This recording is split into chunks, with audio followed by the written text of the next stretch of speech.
जम्मू कश्मीर के श्रीनगर में सुरक्षा बल के हाथ बड़ी कामयाबी लगी है। श्रीनगर में आतंकवादियों से जारी मुठभेड़ में सुरक्षा बल ने 2 आतंकवादियों को मार गिराया है, जिनके पास से भारी मात्रा में हथियार और गोला बारूद बरामद किया गया है। सुरक्षा बल ने इलाके की घेरेबंदी कर सर्च ऑपरेशन शुरू कर दिया है।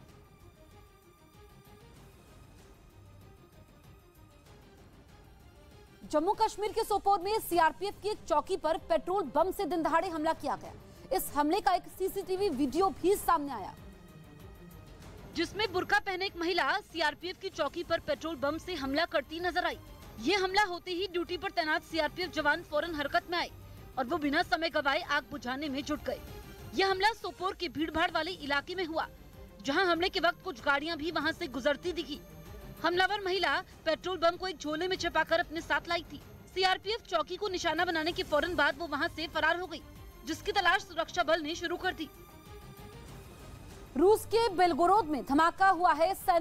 रूस के सैन्य शिविर पर यह हमला हुआ है। सैन्य शिविर पर धमाके में 4 लोग घायल हुए हैं। यूक्रेनी बॉर्डर से 12 किलोमीटर दूर ये धमाका हुआ है।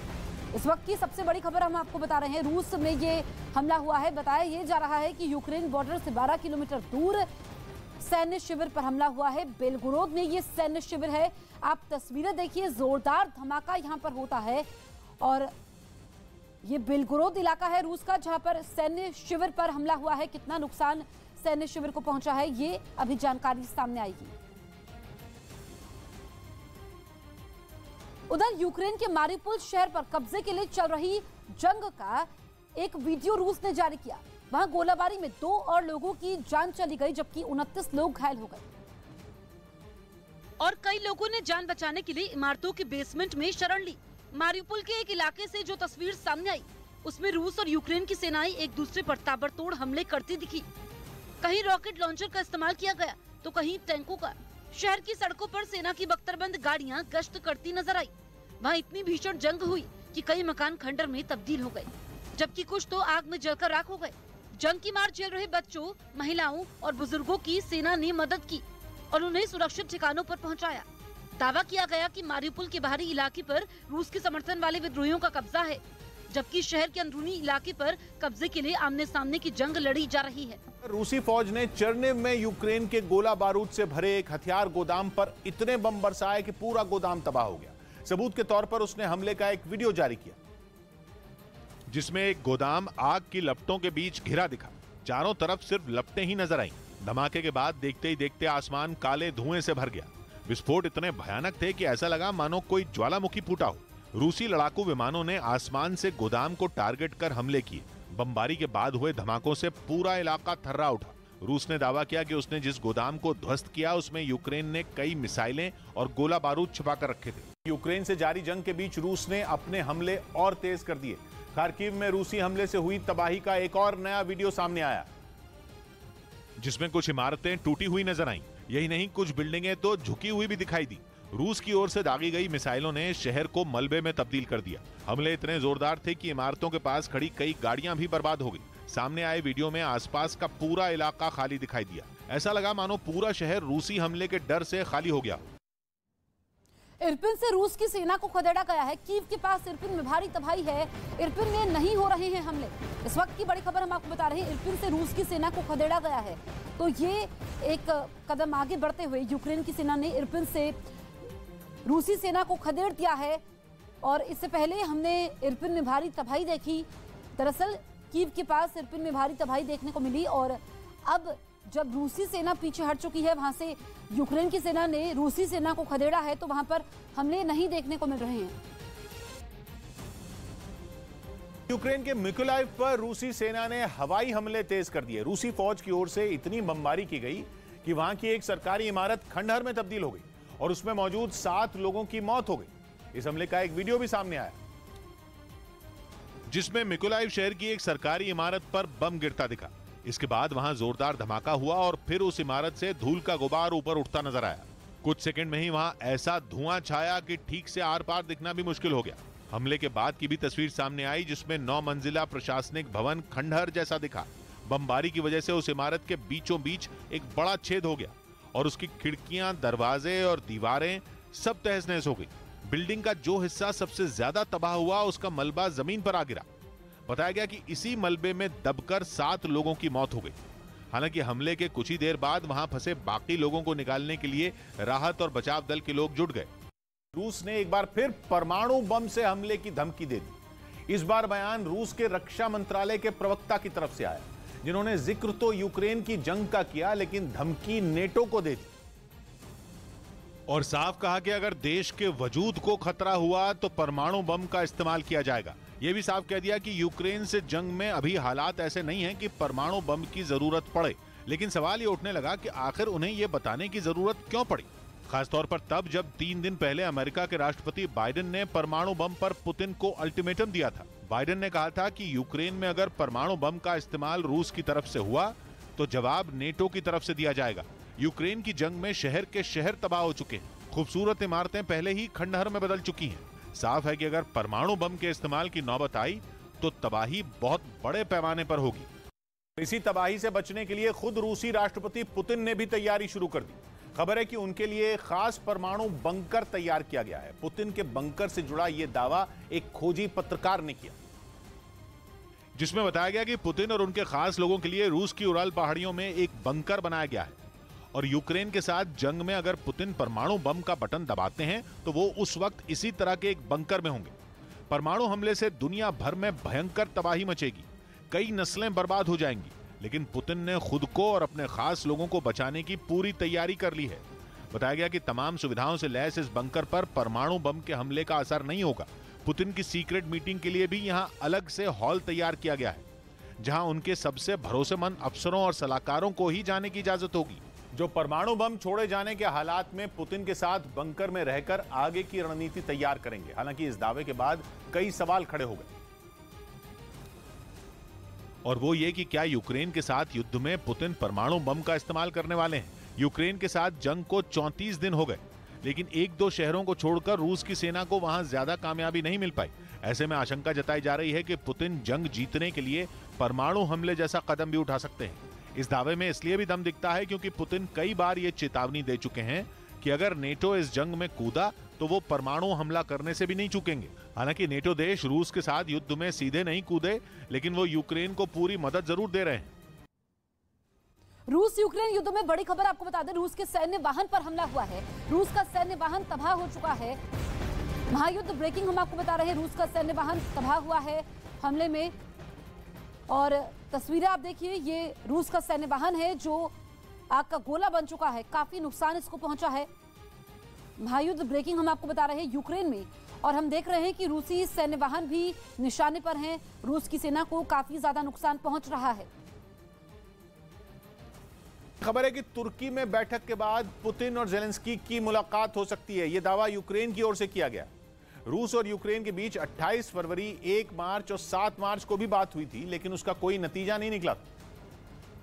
लेकिन खबर है कि चौथे दौर की बैठक के बाद दोनों देशों के बीच की दुश्मनी की बर्फ थोड़ी पिघली। इससे पहले दोनों देशों के प्रतिनिधि तुर्की पहुंचे। रूस का प्रतिनिधिमंडल विमान से इस्तांबुल पहुंचा और बातचीत के लिए रवाना हुआ। थोड़ी ही देर बाद यूक्रेन के प्रतिनिधि भी वहां पहुंचे और बातचीत के लिए रवाना हुए। जंग के बीच हुई बैठक के बाद यूक्रेन ने दावा किया कि पुतिन और जेलेंस्की की मीटिंग हो सकती है। यही नहीं, मीटिंग से पहले रूस ने सैन्य गतिविधियां कम करने का ऐलान कर सबको चौंका दिया, जिसके मायने ये निकाले गए कि रूस अपना रुख थोड़ा नर्म कर रहा है। और बैठक के बाद आई खबरों से भी ये संकेत मिले कि रूस के तेवर नर्म पड़े हैं। कहा जा रहा है कि युद्ध विराम के ड्राफ्ट में रूस की 3 बड़ी मांगों का जिक्र ही नहीं है, जिसके बाद अटकलें लगी कि रूस शायद अपनी कुछ मांगों से पीछे हटने पर सहमत हो गया है।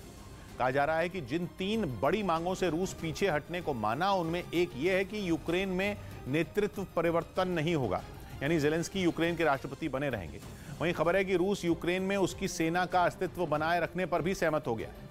इसके अलावा यह भी खबर है कि ड्राफ्ट में यूक्रेन में रूस की भाषा को कानूनी सुरक्षा देने का कोई जिक्र नहीं है। कहा जा रहा है कि बैठक में यह भी तय हुआ कि जो बातचीत होगी उसके गारंटर देश अमेरिका, फ्रांस, तुर्की और जर्मनी जैसे देश हो सकते हैं। इस बीच बैठक के बाद शांति की ओर बढ़ने का संकेत देने वाली कुछ तस्वीरें भी सामने आई। रूस ने कहा था कि वो कुछ इलाकों से सैन्य गतिविधियां कम करेगा, जिनमें कीव और चर्निव जैसे इलाके शामिल हैं। इस ऐलान के बाद कुछ ऐसी तस्वीरें भी सामने आईं जिनमें रूस की सेना यूक्रेन की सीमा से बेलारूस की ओर जाती दिखी। इन तस्वीरों में रूस की सेना के जवान टैंकों पर चढ़कर आगे बढ़ते दिखे। माना जा रहा है कि ऐसा उन्होंने रूस के उस ऐलान के बाद किया जिसमें उसने कहा कि वो कुछ जगहों पर सेना की मूवमेंट घटाएगा। यूक्रेन में मचे घमासान के बीच रूस के राष्ट्रपति व्लादिमीर पुतिन अमेरिका को एक बहुत बड़ा झटका दे सकते हैं। पुतिन की नई साजिश यह होगी कि अमेरिका के लिए एक भी एयरक्राफ्ट बनाना मुश्किल हो जाएगा, चाहे कोई हेलीकॉप्टर बनाना हो, फाइटर जेट बनाना हो या फिर कोई प्लेन। और अमेरिका की कंपनियों के सभी प्रोजेक्ट धरे के धरे रह जाएंगे, जिसकी बड़ी वजह बन सकता है टाइटेनियम। टाइटेनियम अमेरिका के लिए वो दुखती रग साबित हो सकता है जिसके बिना उसके लिए बहुत बड़ी मुसीबत खड़ी हो सकती है। टाइटेनियम की सप्लाई को अमेरिका पहुंचने से अगर पुतिन ने रोक दिया तो अमेरिका की अर्थव्यवस्था को बहुत बड़ा झटका लगेगा। अमेरिका की कंपनियों को टाइटेनियम की सप्लाई करने वाली कुछ कंपनियां पहले भी इसका जिक्र कर चुकी हैं। दावा है कि विमानों को केवल बनाने के लिए ही नहीं बल्कि उनके रखरखाव के लिए भी टाइटेनियम की जरूरत पड़ती है। मतलब टाइटेनियम नहीं मिला तो प्लेन नहीं बनेंगे और बने हुए विमानों का हवा में उड़ना भी मुश्किल हो सकता है। इसीलिए कहा जा रहा है कि अगर पुतिन की चाल कामयाब हुई तो अमेरिका की बंद मुट्ठी से भी प्लेन गायब हो सकते हैं, क्योंकि कच्चे तेल की ही तरह टाइटेनियम का भी रूस में एक बड़ा भंडार है। टाइटेनियम एक धातु है जो प्राकृतिक तौर पर जमीन के अंदर मिलती है, जैसे सोना या हीरा, ऐसे ही टाइटेनियम भी। लेकिन टाइटेनियम की खासियत यह है कि यह हल्का होता है, तापमान को नियंत्रित रखता है और काफी मजबूत भी होता है। इसलिए इसका इस्तेमाल किसी भी तरह के प्लेन बनाने में खास तौर पर किया जाता है। कई बार टाइटेनियम का विकल्प खोजने की कोशिश हुई है, अलग अलग धातुओं को इस्तेमाल करके देखा गया है, लेकिन अब तक टाइटेनियम का कोई विकल्प नहीं मिला। सबसे ज्यादा टाइटेनियम का उत्पादन चीन में होता है। पिछले साल दुनिया भर में पैदा हुए कुल टाइटेनियम का 57% हिस्सा चीन का था, जबकि पिछले साल हुए टाइटेनियम के कुल उत्पादन में 13% हिस्सा रूस का रहा। अगर रूस और चीन दोनों का कुल हिस्सा जोड़ दिया जाए तो कुल 70% हिस्सा इन दोनों मुल्कों का है। मतलब यह कि अगर रूस और चीन दोनों मिलकर टाइटेनियम के भंडार को अमेरिका जाने से रोकने की कोशिश कर लें तो अमेरिका के लिए मुश्किल खड़ी हो सकती है। यूक्रेन ने राजधानी कीव के पास बसे इरपिन शहर को रूस के कब्जे से आजाद कराने का दावा किया, जिसका ऐलान करने के लिए खुद राष्ट्रपति व्लादिमीर ज़ेलेंस्की सामने आए।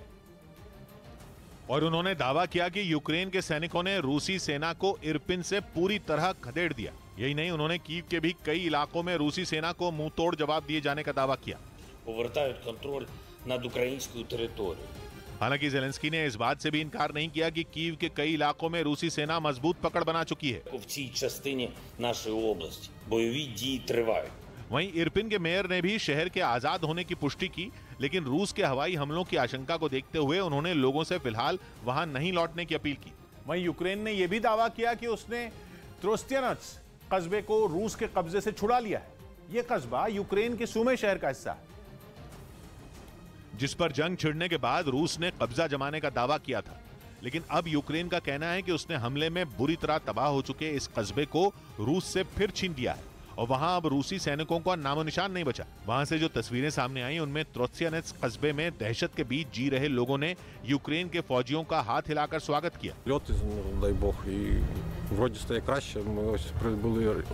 रूसी कब्जे के दौरान कस्बे में भारी तबाही मची। हालांकि नुकसान रूस की सेना को भी खूब पहुंचा। उसके कई ट्रक, टैंक और दूसरी गाड़ियां आग में जलने से बर्बाद हो गई।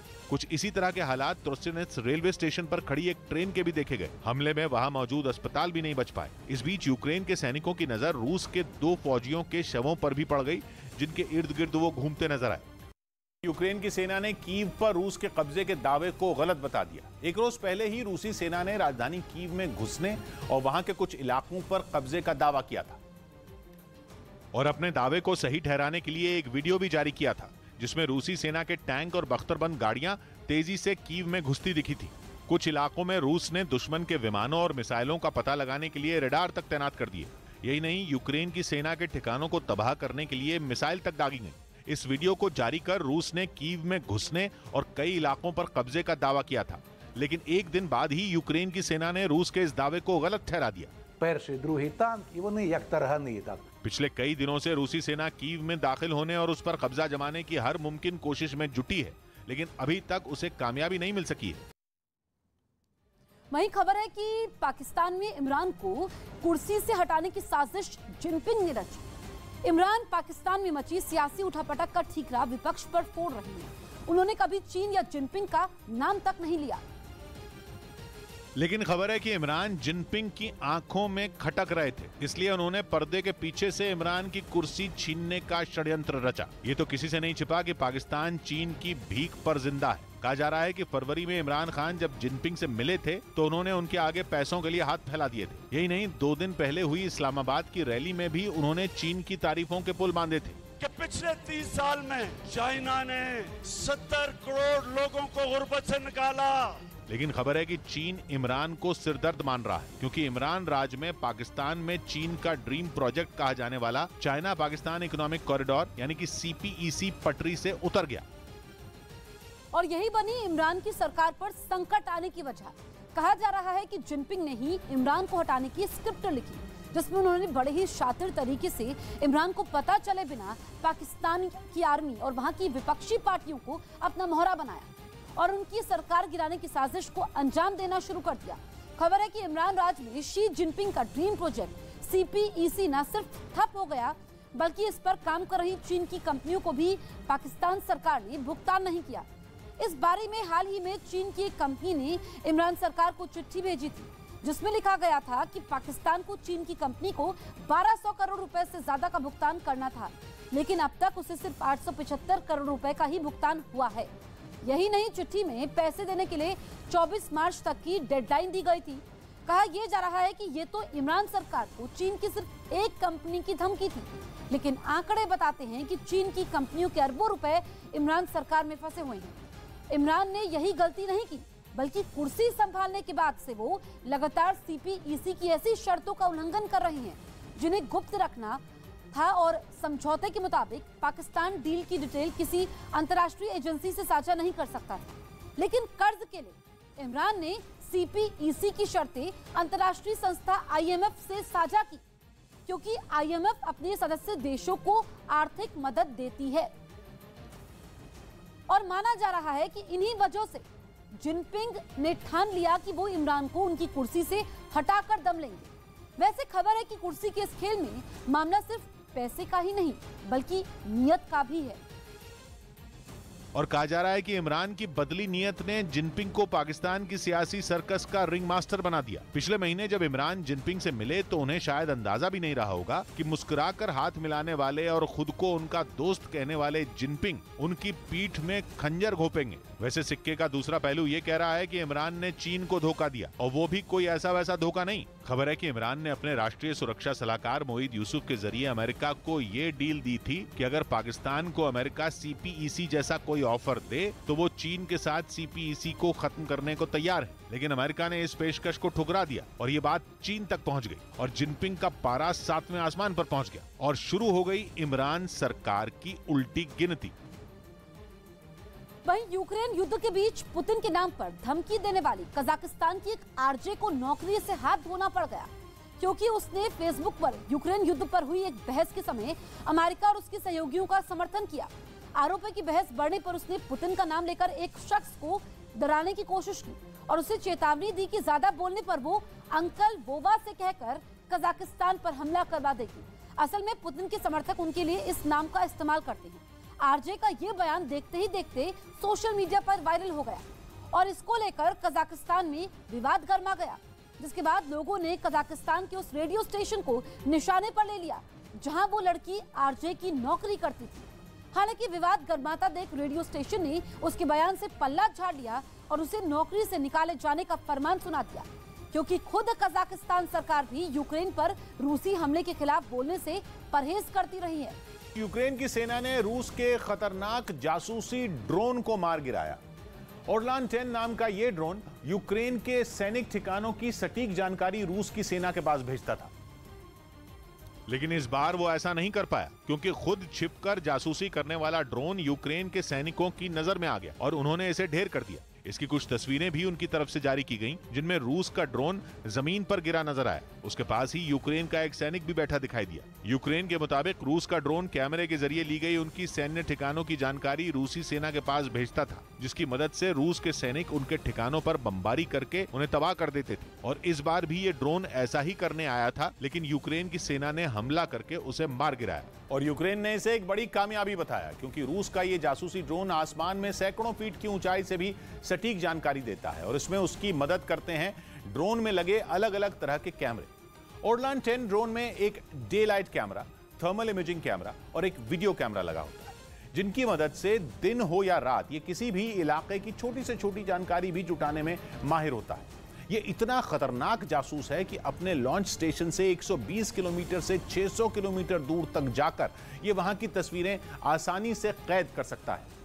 और इसी वजह से इसने यूक्रेन की सेना की नाक में दम कर दिया, क्योंकि सैकड़ों किलोमीटर दूर बैठी रूस की सेना को यूक्रेन के सैन्य अड्डों का पता ऑर्लान 10 ड्रोन की मदद से आसानी से चल जाता था, जिसके बाद रूसी सेना अपनी मिसाइलों की मदद से यूक्रेन के ठिकानों को तबाह कर देती थी। पिछले कुछ रोज में रूस ने इसी तरह यूक्रेन के कई हथियार गोदाम बमबारी से नेस्त नाबूद कर दिए। यही नहीं, रूस ने एक के बाद एक कई तेल डिपो को भी निशाना बनाया। माना जा रहा है कि रूस के जासूस ड्रोन ही यूक्रेन के उन ठिकानों की सटीक जानकारी रूसी सेना को भेजते थे, जिसके बाद वो हमलों को अंजाम देती थी। रूसी सेना से भिड़ने के लिए यूक्रेन ने portable anti aircraft missile system का इस्तेमाल तेज कर दिया, जो उसे अमेरिका और दूसरे सहयोगी देशों से मिली। और इस घातक हथियार के जरिए यूक्रेन के सैनिक छिपकर रूसी सेना के हेलीकॉप्टर और टैंकों को आसानी से निशाना बना रहे हैं। यही नहीं, वजन कम होने की वजह से इसे आसानी के साथ कहीं भी ले जाया जा सकता है। ये मिसाइल सिस्टम लोहे के पाइप जैसा दिखता है, जिसके अंदर मिसाइल डाली जाती है और फिर कंधे पर रखकर इसे चलाया जाता है। ट्रिगर दबते ही इससे निकली मिसाइल दुश्मन पर काल बनकर टूट पड़ती है। इस मिसाइल सिस्टम के जरिए जमीन से हवा में मार करने वाली मिसाइल के साथ ही जमीन से जमीन पर मार करने वाली मिसाइल भी दागी जा सकती है, यानी हेलीकॉप्टर और टैंक दोनों को तबाह किया जा सकता है। जंग के मोर्चे पर यूक्रेन ने रूस की सेना के काफिले पर बड़ा हमला करने का दावा किया। इस हमले में पुतिन की पलटन को काफी नुकसान पहुंचा और इन्हीं जोरदार धमाकों से रूसी सेना की गाड़ियों के परखचे उड़ गए। इसके बाद वहां जमीन से काले धुएं का गुबार आसमान की तरफ उठता दिखा। यूक्रेन ने दावा किया कि उसने रिमोट कंट्रोल के जरिए इन धमाकों को अंजाम दिया। इससे पहले वहां सड़क पर गाड़ियों की एक लंबी कतार आगे बढ़ती दिखी, लेकिन कुछ दूर पहुंचते ही वहां एक के बाद एक कई धमाके हो गए और पल भर में उस सड़क से गुजर रहा ये काफिला राख के ढेर में बदल गया। हालांकि इस दौरान धमाकों की चपेट में आने से बची कई गाड़ियों ने अपना सफर जारी रखा। युद्ध पर रूस का बड़ा बयान सामने आया है। सेना हटाना सीजफायर नहीं है। कीव चर्निव में हमले घटाएगा रूस, तो नरमी के संकेत यहां पर दिए हैं। युद्ध पर रूस ने बड़ा बयान दिया है। सेना हटाना सीजफायर नहीं है, ये तो साफ कर दिया है, लेकिन ये भी जानकारी मिली है कि कीव और चर्निव में हमले घटाएगा रूस। कीव यूक्रेन की राजधानी और महायुद्ध की हर दिन तस्वीरें पूरी दुनिया देख रही है। इस बीच रूस ने नरमी के संकेत दिए हैं। खार्किव के एक गांव से रूस की सेना अपने सैनिकों के शव छोड़कर भाग खड़ी हुई। यूक्रेन का दावा है कि उसने शहर के कुछ गांव को रूस के कब्जे से छुड़ा लिया है और इसी का नतीजा है कि रूस की सेना अपने कुछ फौजियों के शव छोड़कर वहां से उल्टे पांव लौट गई। वहां से जो तस्वीरें सामने आई उनमें खार्किव के उस गांव में हर दूसरे कदम पर रूस के सैनिकों के शव नजर आए। वहां सब कुछ तबाह दिखा, चारों तरफ सिर्फ बर्बादी दिखाई दी और उसी के बीच रूस के फौजियों के शव भी। जंग का हिस्सा रहे उन रूसी सैनिकों के शव जहां तहां पड़े रह गए, कुछ सड़क पर और कुछ शव गड्ढे के अंदर। न केवल शव बल्कि जेड का निशान वाले कुछ रूसी टैंक भी वहां कबाड़ में बदले दिखे। जर्मनी में जेड निशान के साथ प्रदर्शन करने वालों पर मुकदमा चलाया जाएगा। दोषी पाए जाने पर जुर्माने के साथ 3 साल तक की सजा हो सकती है। ऐसा इसलिए क्योंकि जेड निशान यूक्रेन पर रूस के हमले का समर्थन करता है और जर्मनी इस युद्ध में रूस के खिलाफ यूक्रेन के साथ खड़ा है। इसी वजह से उसने रूस का समर्थन करने वाले जेड निशान के साथ प्रदर्शन करने वालों पर कार्रवाई का मन बना लिया। ये जेड निशान तब चर्चा में आया जब 24 फरवरी को रूस ने यूक्रेन पर धावा बोल दिया। उस दौरान यूक्रेन में दाखिल हुए रूसी टैंकों, ट्रकों और बख्तरबंद गाड़ियों पर जेड अक्षर का कोड लिखा नजर आया, लेकिन कुछ न कुछ बदलाव के साथ। जैसे कहीं पर जेड को सीधा लिखा गया तो कहीं इसे बॉक्स में लिखा गया। कुछ गाड़ियों पर जेड को एक त्रिकोण के अंदर लिखा गया। बाद में ये जेड निशान पूरी दुनिया के लिए एक रहस्य बन गया। जैसे जैसे जंग आगे बढ़ी तो ये निशान रूस के युद्ध का प्रतीक बन गया। इसी वजह से जब कतर की राजधानी दोहा में रूसी जिम्नास्ट इवान कुलियक ने आर्टिस्टिक जिम्नास्टिक्स के एपरेटस वर्ल्ड कप के फाइनल में जेड लिखा सूट पहनकर प्रदर्शन किया तो वहां हंगामा खड़ा हो गया था। लेकिन दुनिया के सामने सवाल यह था कि आखिर पुतिन को अपने टैंकों और दूसरी गाड़ियों पर जेड लिखने की जरूरत क्यों पड़ी और इस कोड का मतलब क्या है। बाद में रूस के हथियारों पर लिखे जेड कोड पर पूरी दुनिया में बहस छिड़ गई। कोड के रहस्य पर कई तरह की थ्योरियां भी सामने आई, जिनमें पहली थ्योरी यह कि युद्ध के दौरान इस कोड का मतलब इस्तेमाल इसलिए किया गया ताकि रूसी सेना गलती से अपनी गाड़ियों और टैंकों को निशाना न बना दे। ऐसा इसलिए क्योंकि रूस और यूक्रेन के टैंक ही नहीं बल्कि जवान भी एक जैसे दिखते हैं। लेकिन एक दूसरी थ्योरी के मुताबिक इस तरह के निशान का इस्तेमाल रोजगवर्दिया ट्रूप्स के लिए किया जाता है, जिसका मतलब रशियन नेशनल गार्ड से, ये सेना के जवानों से अलग होते हैं और अपनी हर कार्रवाई की जानकारी सीधे राष्ट्रपति पुतिन को देते हैं। इसी तरह एक और थ्योरी में जेड कोड को यूक्रेन के राष्ट्रपति जेलेंस्की से जोड़ दिया गया, क्योंकि अंग्रेजी में जेलेंस्की की स्पेलिंग जेड से ही शुरू होती है। हालांकि बाद में रूसी रक्षा मंत्रालय की तरफ से यह बताया गया कि जेड कोड का मतलब युद्ध में जीत के लिए है। ब्रेक के बाद भी जारी रहेगी आज की ताजा खबर।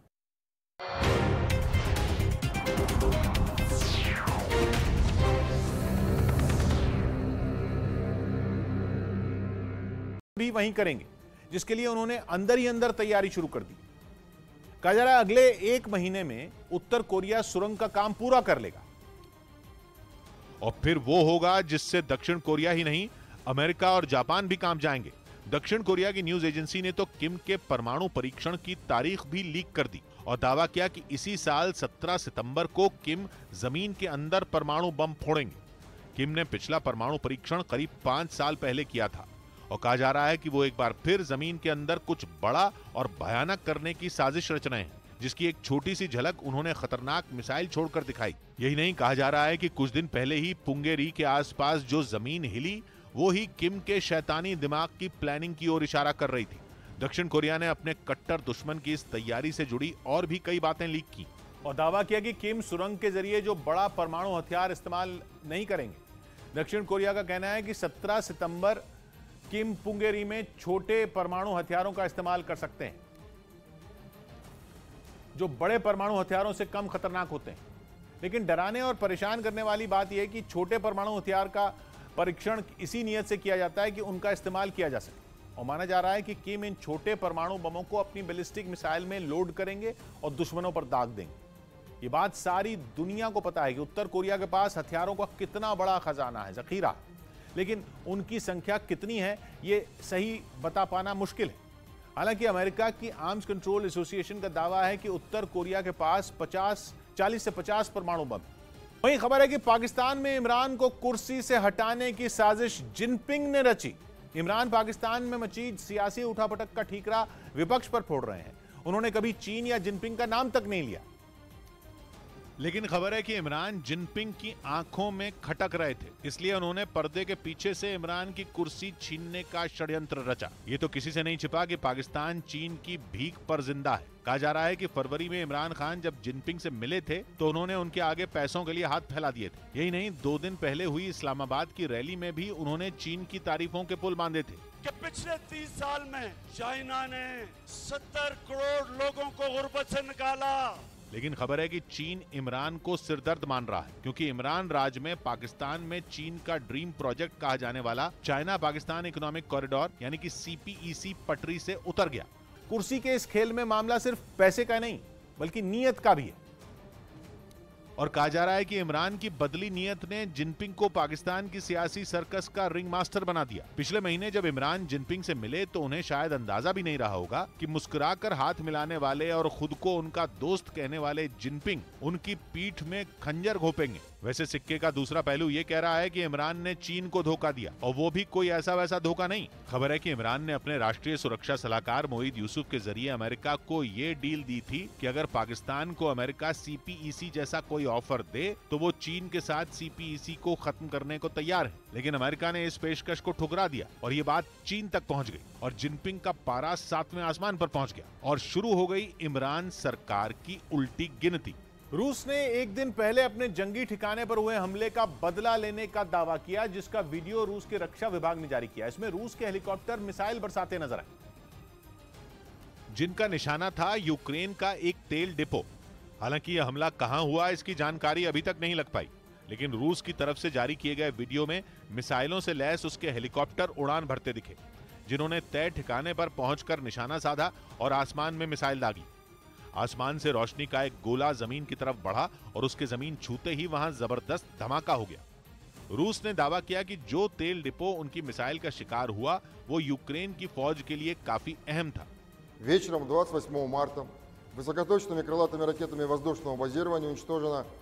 एक दूसरे वीडियो में वहां कुछ बख्तरबंद गाड़ियां भी नजर आईं, जिनके बीच मिसाइल गिरते ही वहां धुएं का गुबार छा गया। लोगों को जहर देने की कोशिश की गई, उनमें रूसी अरबपति रोमन अब्रामोविच भी शामिल। शांति वार्ता में शामिल लोगों को जहर देने का दावा अमेरिकी अखबार द वॉल स्ट्रीट जर्नल ने किया और अपनी एक रिपोर्ट के जरिए इस पूरी जहर वाली साजिश का पर्दाफाश कर दिया। बताया गया कि कुछ हफ्ते पहले रूसी कारोबारी रोमन अब्रामोविच को यूक्रेन की राजधानी कीव में हुई एक बैठक के बाद जहर दिया गया था। वो यूक्रेन में जारी जंग के बीच एक पीस मेकर के तौर पर काम कर रहे थे, मतलब वो दोनों देशों में युद्ध रोकने के लिए समझौता कराने की कोशिश कर रहे थे।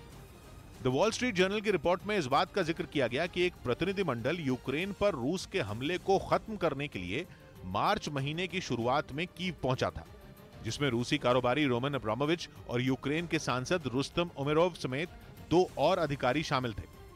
यहां हुई बैठक के बाद इन लोगों में कुछ अजीब से लक्षण दिखाई देने लगे और बैठक खत्म होने के बाद उस प्रतिनिधिमंडल में शामिल सभी लोग राजधानी कीव के एक अपार्टमेंट में आराम करने चले गए थे। लेकिन जब सुबह हुई तो उनमें कई तरह के लक्षण उभरने लगे। उनकी आंखें लाल और सूजी हुई थी, पूरे शरीर में दर्द हो रहा था, उनके चेहरे और हाथों की खाल निकलने लगी थी। इतना ही नहीं, रूसी कारोबारी रोमन अब्रामोविच को कुछ देर के लिए दिखना।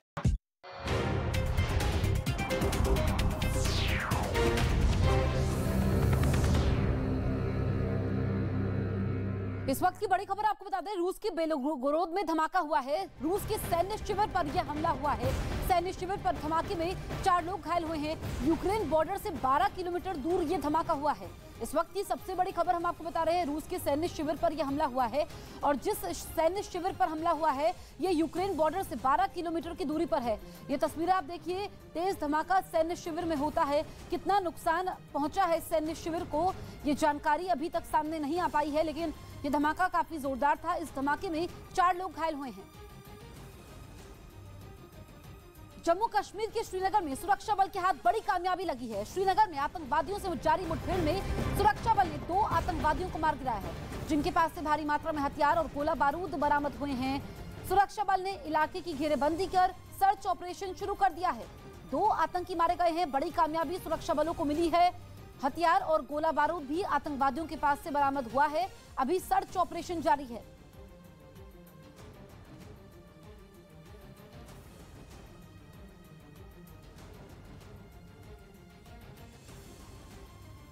जम्मू कश्मीर के सोपोर में सीआरपीएफ की एक चौकी पर पेट्रोल बम से दिनदहाड़े हमला किया गया। इस हमले का सीसीटीवी वीडियो भी सामने आया, जिसमें बुर्का पहने एक महिला सीआरपीएफ की चौकी पर पेट्रोल बम से हमला करती नजर आई। ये हमला होते ही ड्यूटी पर तैनात सीआरपीएफ जवान फौरन हरकत में आए और वो बिना समय गवाए आग बुझाने में जुट गए। यह हमला सोपोर के भीड़भाड़ वाले इलाके में हुआ, जहां हमले के वक्त कुछ गाड़ियां भी वहां से गुजरती दिखी। हमलावर महिला पेट्रोल बम को एक झोले में छिपाकर अपने साथ लाई थी। सीआरपीएफ चौकी को निशाना बनाने के फौरन बाद वो वहां से फरार हो गई, जिसकी तलाश सुरक्षा बल ने शुरू कर दी।